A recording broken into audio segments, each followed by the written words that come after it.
Hello, beautiful beings, and welcome to the podcast episode of today. Just a fun little heads up. Well, it's not even a heads up, but I just noticed this, that every time, so Habib sleeps in his big orange bed right next to where I'm recording, like I'm looking at him right now. And before I record the episode, I have to do a big clap to sync the mic and the camera and all of that. And every time I clap, I startle poor Habib and he just gets a little fright. So I'm sorry about that, my beautiful son. Anyway, how is everyone? I'm hoping fabulous.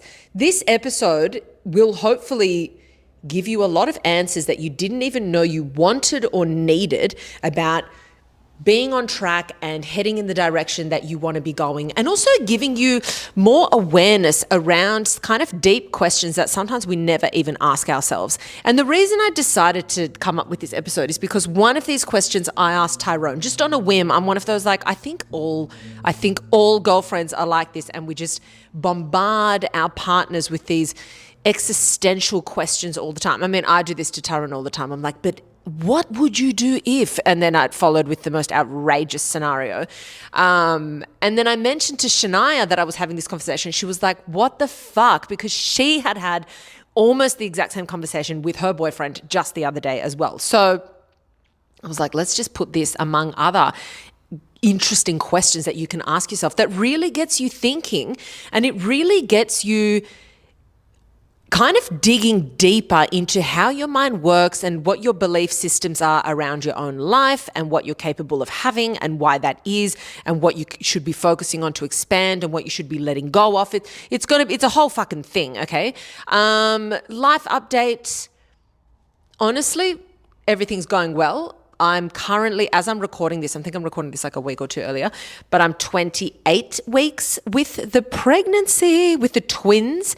One of the twins has decided to take up residency in my rib cage. So there's limited space for my lungs. And it's so weird. I don't know how to explain it, because most mornings I'll do like a little workout at home. I've got my weights, I've got my mat. I do a very stripped down version of like a weighted Pilates workout with what I can do. And I do deadlifts and single-legged Bulgarian split squats and shit like that. I do whatever I can do, lunges, squats, whatever, with weights, like 10, 20 kilo weights. And then I can't roll over in bed. I can't walk on a flat surface. Like, riddle me that. How can I do like a 40-minute weight workout, be it fucking slow, but then I'm walking on a flat surface and I'm like, oh my God, fuck. Like, what is it? I think it could possibly come down to the fact that when I'm walking, I'm distracted and I'm like talking and I'm doing other things. Whereas maybe when I'm working out, I'm really focused on the workout. So my focus is so intensely on breathing and getting enough oxygen. I don't know what it is, but it's a phenomenon and I'm interested. I'm intrigued. Anyway, all is well apart from that. Now we're going to go into the 6 questions that you're going to ask yourself. We're going to delve into them. And this, just as a little heads up before we get into it, I talk about kind of purpose a lot. This is not about purpose. This episode is not about finding your purpose. I'm all for finding your purpose. And I'm also, all for making sure that you don't think purpose is this like lofty ambition where you have to save all the children in the world. But instead something that's going to make you feel more connected with the people around you and more connected with yourself in your own life. But this episode's not even about finding your purpose. I have several episodes on finding your purpose, and I'm sure I'm going to have many more in the future. This instead is I just kind of want you to feel more connected with yourself and with your life, and have a bit more clarity on where it is that you're headed, or it's like, oh, you know what? I have kind of fallen off my track. These questions have made me realize that I was way more on track maybe a year ago because I was aligning with these things way more. And like now I've got that gentle reminder and I'm back on track. I'm feeling really good. That's kind of what I want this episode to be for you. It's not you being like, what are you doing with your life kind of episode. Although I do love those episodes. So I just want you solving a couple of question marks in your life, getting some answers, and I really want you to explore each question. This could be a really fun exercise you can do with your friends as well. You can write these down, let it sit with you, and then maybe get your friends over for a little vino tinto and go through these questions in depth and ask yourself, why is this my answer? So let's do this. Number 1. If you knew that you had 1 year left on this planet, okay, 1 year left on this planet, what would you let go of to clear up space? And where would you dedicate most of your time instead? Okay? So it's, kind of bucket list, but instead of that, it's more, where does my time really need to be allocated to? Because I've got a whole year. So I can't blow all my money tomorrow by going on a trip and then I've got fuck all and then I've got to live out the rest of the year, struggling. It's a whole year. But what do I not really care about anymore? This is a lesson in priorities. This is a really good lesson in priorities. And it clears a lot of the fog that's in your mind, okay? This, the reality of things being impermanent or things being finite or death gives you the perspective that you need. And I talk about the deathbed a lot, but this is different in the sense, like the deathbed test is more so when I'm on my deathbed, how would I feel about this? Which is a very important question. Ask yourself that all the time. But this is more so, it's more present in the now. Because I can guarantee you that there's many of you right now who's sitting here listening to this episode, wanting to feel in control of your life, but probably feeling bitter about an ex, feeling bitter about someone that's, done you dirty and they've moved on and never apologized and you're ruminating, feeling like you never got an apology or feeling like you're owed something. And while all those feelings might be valid in the sense that you were in the right and someone was in the wrong, this question will hopefully teach you how to start letting go about certain things that are no longer relevant in your life. We give way too much airtime to people that are no longer relevant in our lives, okay? Yes, you might have been the victim. Yes, you might have been hard done by. Yes, it might have been unfair. But is it worth more of your time? The amount of time that we spend, and you see it all the time, you see it across social media, you see it in your friends, you see it in yourself, in your family. And when you realize it, you're like, not only did I have to waste the time that I did engaging with that person, but now I'm wasting all this time harboring all these angry feelings and daydreaming about this person's demise when I could actually be doing something that's actually beneficial for myself. So what would I let go of? If I had 1 year left and time was so fucking limited, would I still be fretting over that? Or would I be like, you know what? All the best, cunt. All the fucking best. I'm out. I'm like, peace and blessings, okay? So another thing is, how much time would you spend wasting time? When you look at what you do with your day, and I don't consider rest a waste of time, mind you, but how much of my day is intentional versus how much of it gets eaten up in stupid shit, okay? Because if I come home and I say, I cannot wait to sit on the couch and close my eyes and put on like my favorite podcast and just relax, that's not a waste of time. That's intentional. But how much of your day is wasted on stupid shit? How can I make my days intentional, even if it's a pajama day where I'm in bed all day, like watching movies all day because I just want a rest today, but it's intentional and I'm here for it and I'm loving it. How much of my time can I make intentional, right?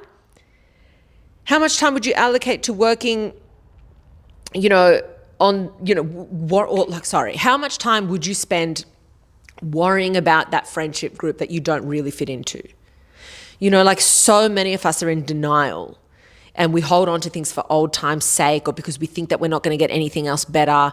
And then we're holding on to these relationships that make us feel less than or make us feel, really self-conscious, a friendship group that we think, oh my God, it's the be all end all, without thinking, wait, if I was to zoom out in life, I'm going to realize that there's way more relationships. These people would be irrelevant if I didn't keep embedding myself in their lives. Like so many times you'll be forcing yourself to fit into a fucking group of people and feeling shit every time you hang out with them instead of thinking, I could just tap out. And then in doing so, I open up space and I could allow myself to meet other friends. And yeah, they might be talking shit behind my back, but I'm not there to hear it, so it really doesn't matter. And who are they talking shit to? People that don't really know me that well anyway. Like at the end of the day, if someone's going to be talking shit about you, to someone that knows you, then it doesn't matter because they know you. And if they don't know you, well, then they don't know you, do they? So who cares? Like that kind of shit.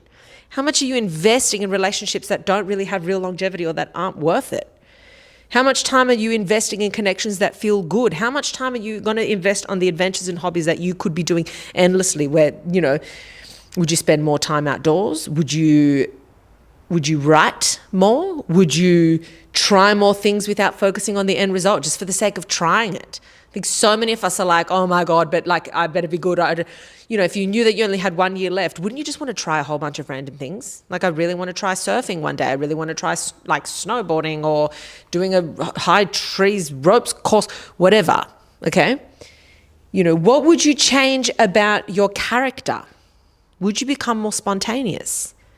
Would you want to be this infectious personality that by the time you left this earth in a year's time, people would be like, wow, that's the kind of person that I'd like to be like. That's the kind of person that had an infectious energy. They really, they lifted up the room when they'd walk in. They made people feel better about themselves, before they interacted with this person versus after they walked away feeling better about themselves, would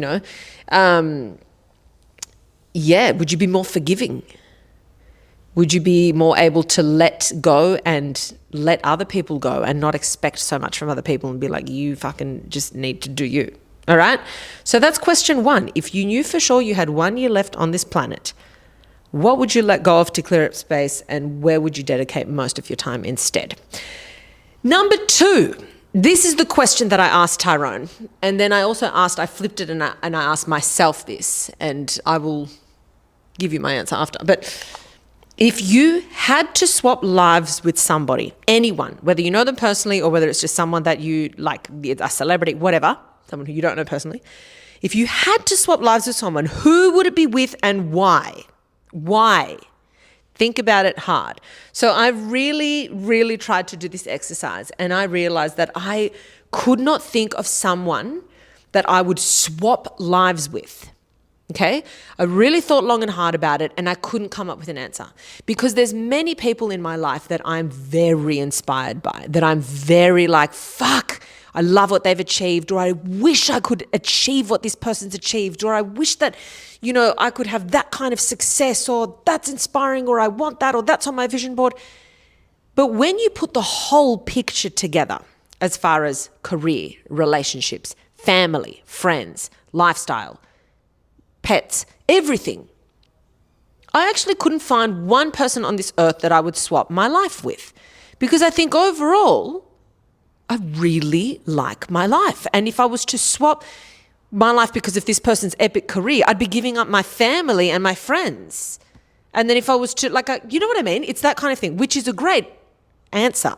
Because if this is your answer, it kind of forces you to look at what is really important in your life versus what is not as important. Another thing is that let's turn it around and say, regardless if you can't think of someone, if you had to think of someone, gun to your head, you have to come up with someone, what would the answer be?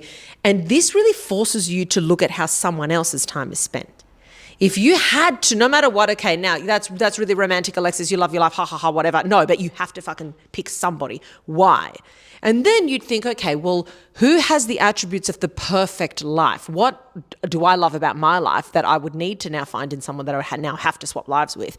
And so then you start thinking, okay, like real good connections, because obviously that's the reason why I wouldn't want to swap my lives, ultimately comes down to the people in it. So really good connections, they have a lot of adventure in their life. They seem really comfortable in their own skin. Then you start to rattle off all the things that you value the most. And then you start to realize a lot of the things that I've rattled off, not all of the things, but a lot of the things are things that I could either increase with my current reality, improve on, or I could obtain in my life with the resources that I have.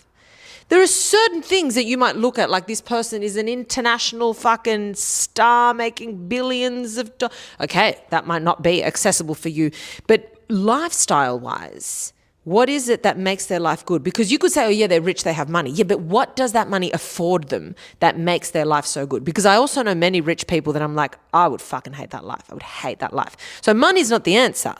What are they doing in their time, with their time, that makes their life so attractive. And that gives you a really good insight into be like, well, how much of that could I actually already be giving myself? And why am I not already doing that? Or what's stopping me from doing that?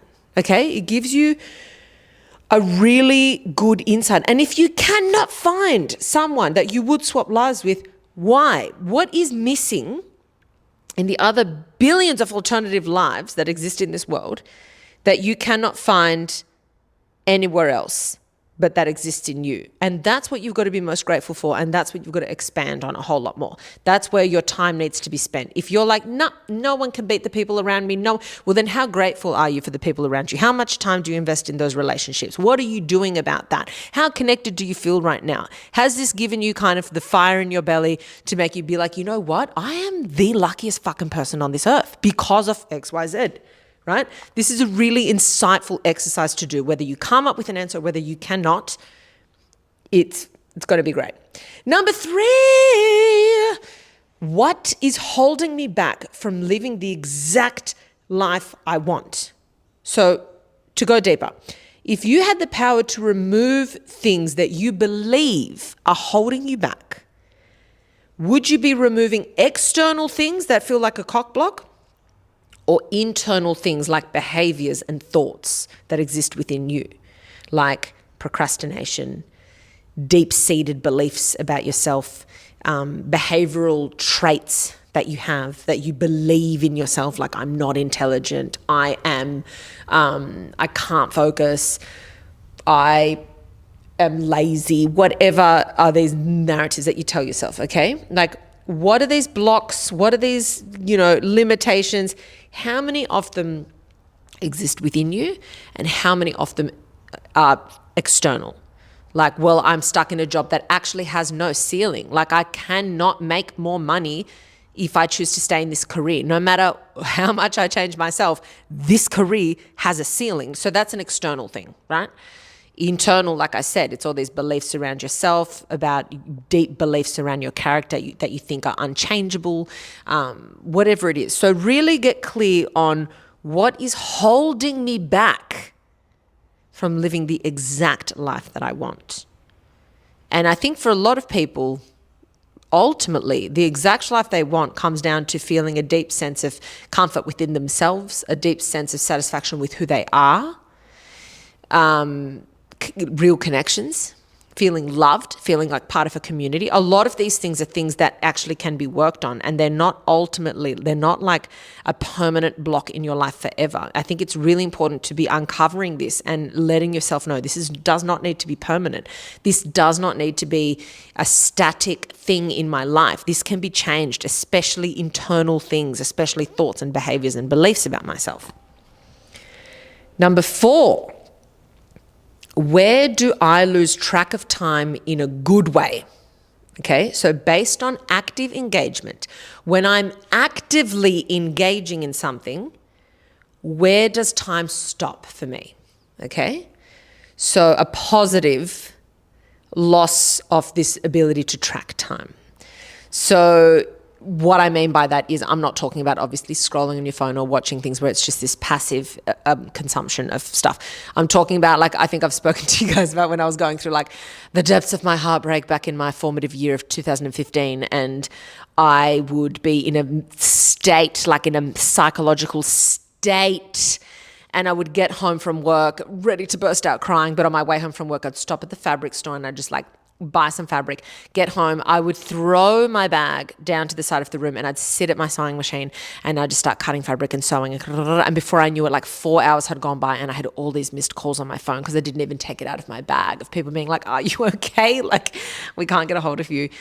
That was positive loss of track of time, because it was like a meditative state. I was so into this activity that it pulled me out of my heartbreak. It pulled me out of my despair. I could have done it for hours and hours and hours. I didn't even think about my phone for 4 hours at a time sometimes. It was amazing, okay? Therapy, like full therapy that was. I need to get back into sewing, by the way.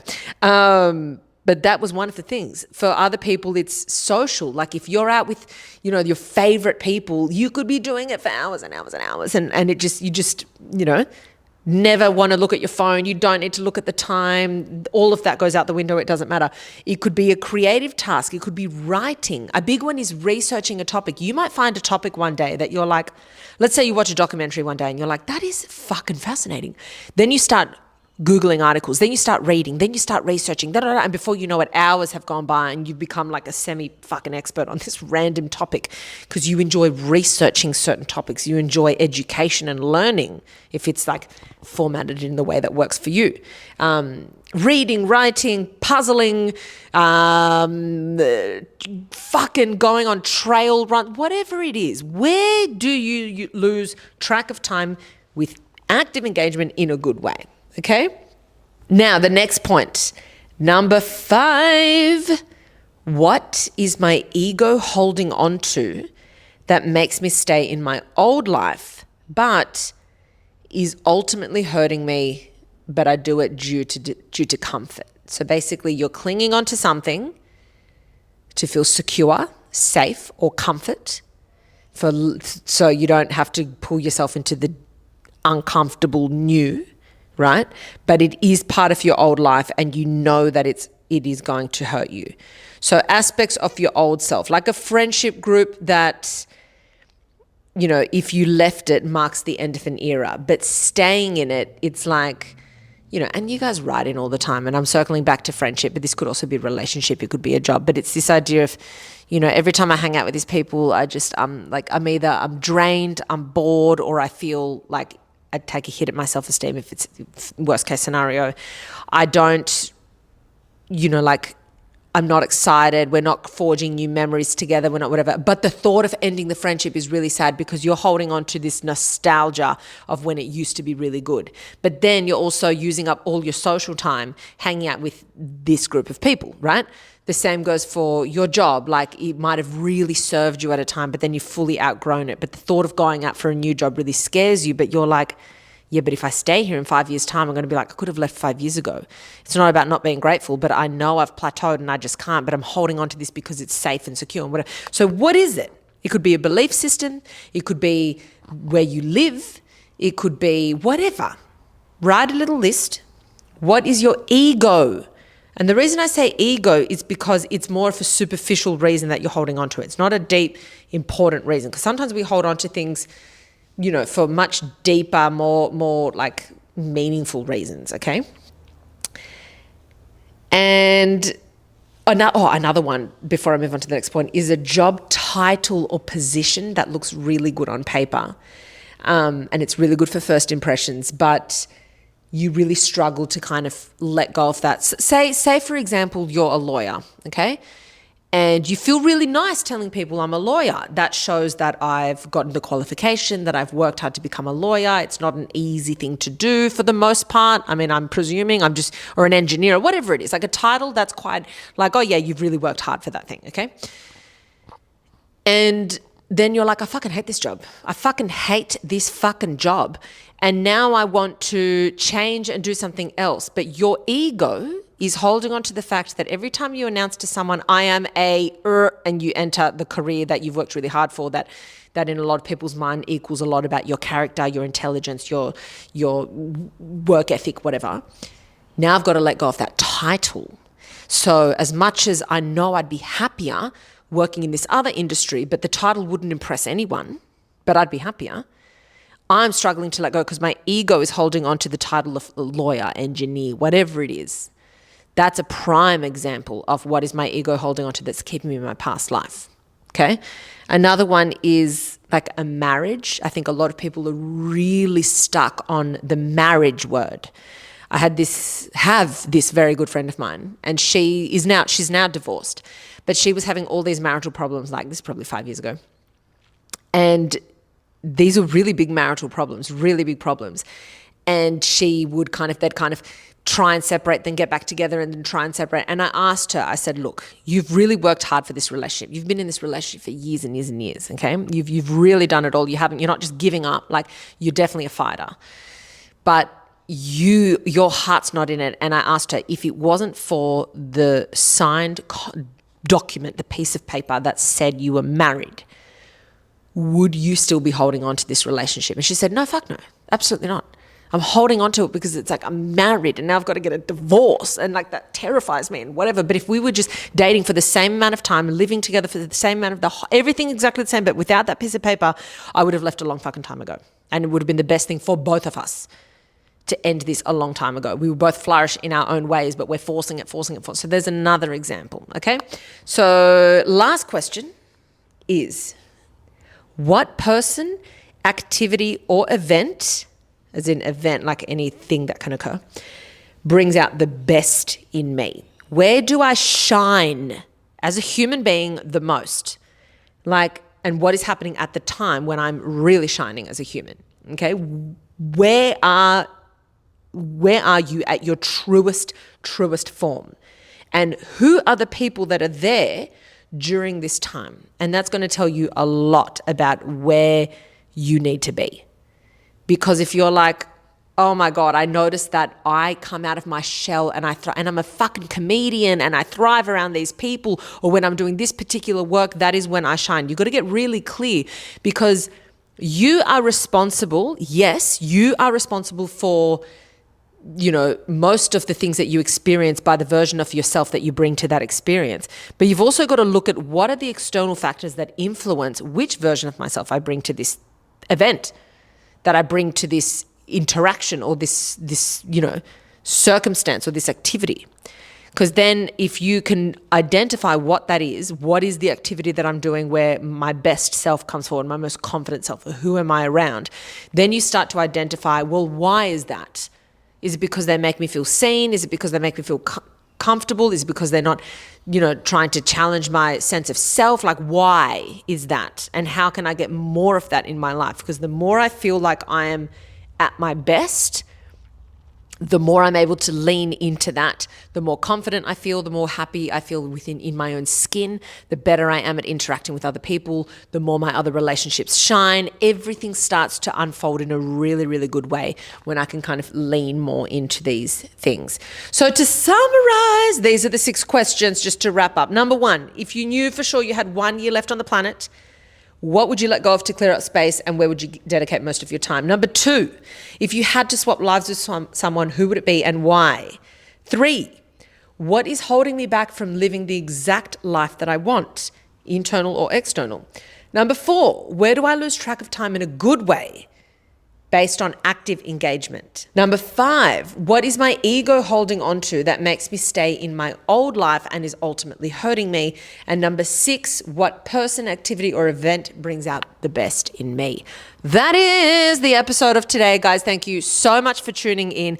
Play this like a game. Write those questions down, or you can even re-listen to this episode with your friends and like pause at every question. But it's a great exercise to do with your friends to get a deeper understanding of everyone in the group. Do it with your partner. I feel like you could almost turn it into a game like the DYFM card game kind of vibes. Yes, that is all for today, guys. Thank you so much for tuning in. As always, love you guys. And I will speak to you / yell at you next week. That is all. As always, remember, be kind to yourself, be kind to your brain. Don't take shit from anyone, and especially don't take shit from yourself. Danke!